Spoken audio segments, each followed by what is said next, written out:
Mercredi 13 juillet. Par la foi, Enoch fut enlevé parce qu'il ne vit pas la mort. Et il ne fut pas trouvé parce que Dieu l'avait enlevé. Car avant son enlèvement, il a reçu le témoignage d'avoir plu à Dieu. Hébreux 11, verset 5. Sommes-nous des Lot ou des Enoch? Bien qu'il fût un croyant, les pensées de Lot étaient tournées vers les choses de la terre. Il avait bien entendu la voix de Dieu, mais de tous les avertissements reçus, il n'avait guère tenir compte. Pas à pas, il avait avancé dans les chemins du monde. Il y avait fait sa place, une place d'autorité. Pour l'arracher de ces lieux, l'Éternel envoie des anges qui les pressent de fuir, car le jugement va fondre sur Sodome. Lot tarde. Il quitte la ville avec regret. Il est sauvé comme à travers le feu. 1 Corinthiens 3, verset 15.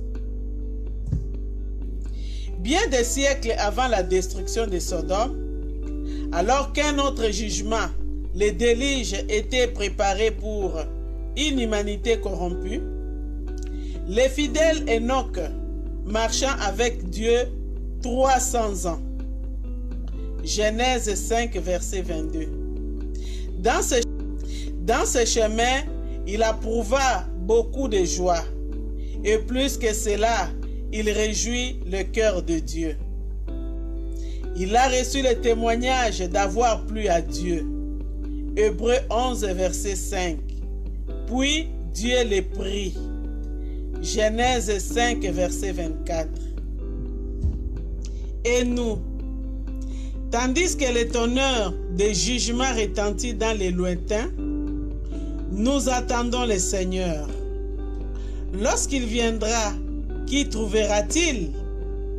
Des Lot attachés aux choses de la terre ou des Enoch qui avec fidélité les servent et l'attendent? C'était là aussi la part des croyants des Thessaloniques.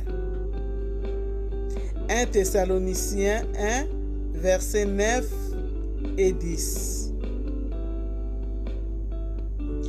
Puisque bientôt tu vas paraître, à nos yeux, nous désirons, Sauveur et Maître glorieux, te servir, t'aimer, te connaître toujours mieux.